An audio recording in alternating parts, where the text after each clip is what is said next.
And welcome back, ladies and gentlemen. Second to last part. Second to last part. At this point in time, we should be... jump cutting. Jump cutting, yes. Because this puzzle took me almost as long as the... Part 4. Part 4 and 3. Yeah, I guess. Part 4, 3, 2. And a 1, 2, 3, 4. 1, 2, 3, 4, more death. That just got depressing fast. So you move the cart over. The reason why it took me so long was I wasn't looking big picture. I was just looking at this part, and then I realized, move more to the right, and then, yeah. So, fun times. Lucas never really had the big picture stuff. Wait. Yeah, maybe. This lever. It means so much to me. Oh, right. This is timing. Yeah, so it's the momentum with the timing and the grabbing of the ledge. And, so now that is I'm it really up here, momentum based, or is it? Yeah, it was really momentum based. Like if that thing the controls kind of have it like that. Yeah, if you didn't have enough momentum going to the right with the ladder, you wouldn't have made that jump. Oh, okay. I thought it was just like an independent kind of jump. Nope. And so here it's supposed to be pitch black, so I get closer to the light. Oh, okay. Haha, Donkey Kong reference. Oh, anybody with a minecart thinks it's a Donkey Kong reference. Hey, what? look, Metal Blade! That's not Donkey Kong. No, we're still progressing. We can make it. We're still gonna... Oh, you didn't have to reset it. Not did he? Hattie. Okay, anyway, let's try this with less saw blades. I mean, less electricity. More saw blades, though. Nope, I made it. Haha! I even watched it. That was Indiana Jones style. I, watched it as the blade went away. I was like, ha! You should do a blindfold run. I'm like, what? What's going on? Wait. Ah! So yeah, the minecart presses the button, and... Hey, maybe it's worn off by now. So yeah. This is me finally realizing how Stop it works. it! Okay. I felt like Superman at that point. Ah! Just jump in front of it. I'll take you head on. So now, are all these puzzles basically have jump cuts? No. I think those are that was the only one. That one, yeah. I think that was the last one. I think no more jump cutting. The only time it'll jump cut is between deaths.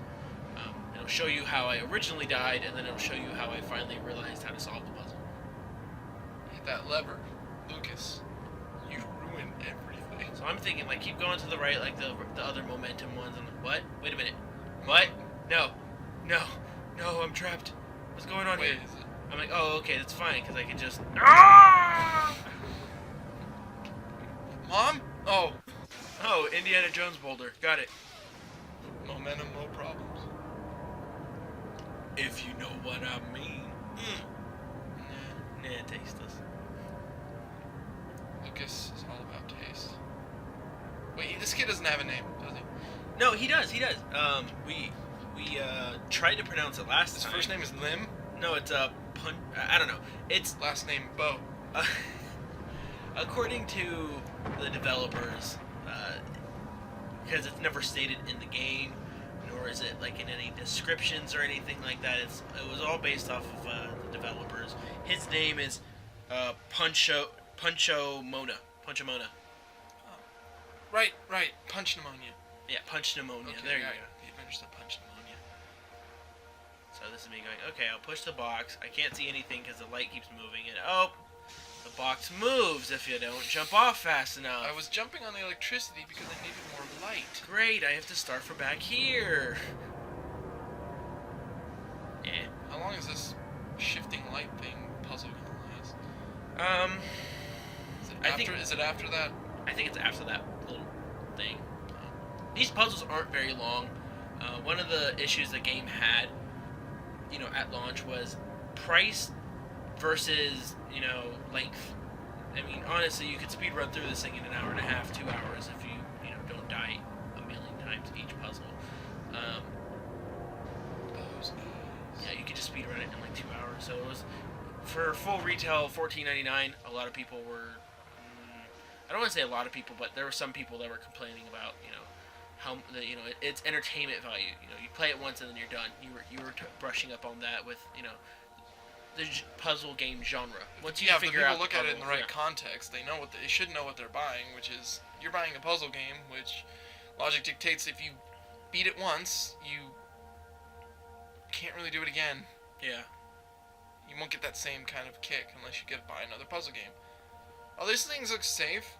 Yeah, I didn't know what they were, so I'm thinking to myself, okay, I'll just keep running, and oh my god! And it just guns me down. Okay. What kind of box factory is this? Yeah, so there was no, actually, after that, there was no deaths to cut out, if I remember correctly. At this point, this is me going, okay, how do I work this thing? Okay, so that one moves sideways. I'm gonna jump over here. And, oh no. Okay. Right. Oh, it hurts the gun. Okay, and that's me going, okay. Turns out if you shoot something, it hurts. Ow. Try it again.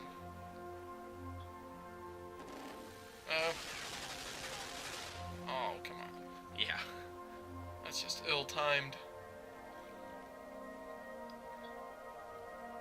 Come on. Onward! Yay! To murder. Exploiting Architectural weaknesses? Misunderstandings. Yeah. For the win. Watch those What? bullet shells hit you in the head and shred you to pieces. Just like everything else in this game. Everything else wants to kill you. And it's just sad and depressing. What? It is an Earthbound sequel. So is the... Speaking of... Oh, hey! Hey, we should do Earthbound. That's what... That's... Oh. Earthbound. I don't know. Maybe. Oh! Everything kills me in this game. That box had nothing but watermelons in it. Bricks and watermelons. I don't even know why. What kind of box factory needs anti-gravity? I mean, what kind of never mind. Any company that would do any kind of manufacturing would kill to have anti-gravity. I mean, that just gets them on the truck easier.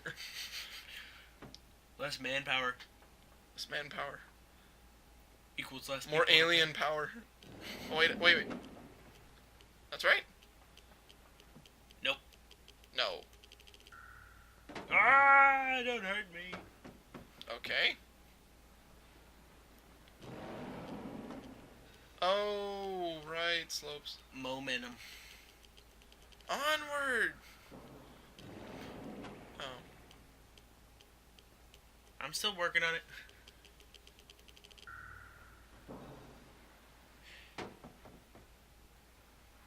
So anyways. Lol. Long pause. No, so anyways, just kind of leaning on some of the stuff going on in the background. I don't know how many people have been paying attention to what's going on in the background, but every time you press the button, nice little detail, that tire goes floating up. Tire. Throughout the game... Those of you that don't know what anti-gravity looks like. In the game, there have been quite a few like little incidents going on in the background. In the beginning, when you're in the forest, you could see people in the background. You could see people being hung in the background. You could see actually in the jungle, you just see a lot of dead people in the background. Now that I think about it, For kids. the Lord of the Flies tribe. Yeah. Does the game say anything about those kids? No, it totally doesn't brush up on them. Oh, great. This is me going, what if I do this? And the box pressed the button. Yeah! Ah! Yeah, I barely made it. This kid's head is so massive. It's bound to be brain damage. I'm just surprised that he's able to balance it onto those shoulders.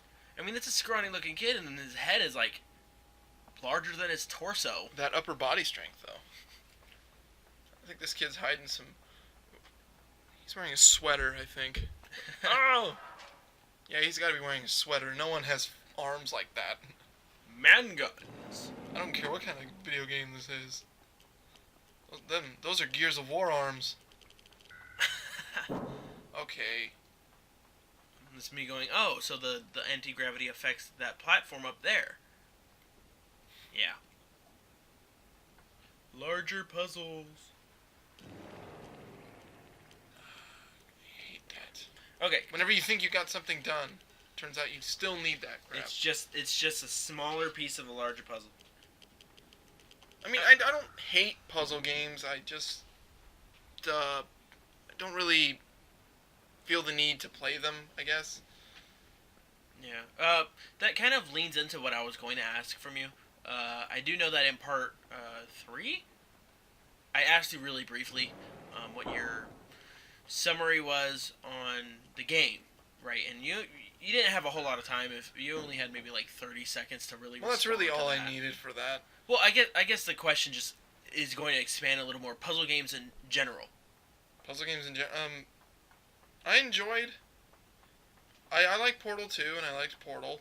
I still like those games. I'm trying to think of any other puzzle games that aren't necessarily silly ones, like I guess Tetris or Dr. Mario. But I mean, like straight up puzzle, especially in the late scene with a lot of this physics or science based stuff. That seems to be things like the Stanley Parable and things like that. I haven't played. I haven't either because of that kind of feeling that I have toward puzzle games, as in they're fun when you have them, but right now with my means, I don't want to spend $15 or even $10 on a puzzle game, which with Limbo here, I could feel like you could take down in a weekend, and then just be done with it. Yeah. I mean, granted, I've spent $10 or $15 on much more temporary things, but when it comes to my game, I want to just kind of go back to it and enjoy it with fun. Maybe after about a year or so, and if you have short-term memory, then you're gonna love this game. So it sounds more like you when it comes to puzzle games, they're more one-trick ponies. One-trick ponies. Yeah, I stated that before. One-trick ponies. So what about narrative-based games? Narrative-based? You mean things like Heavy Rain or L.A. Noire? Heavy Rain, L.A. Noire,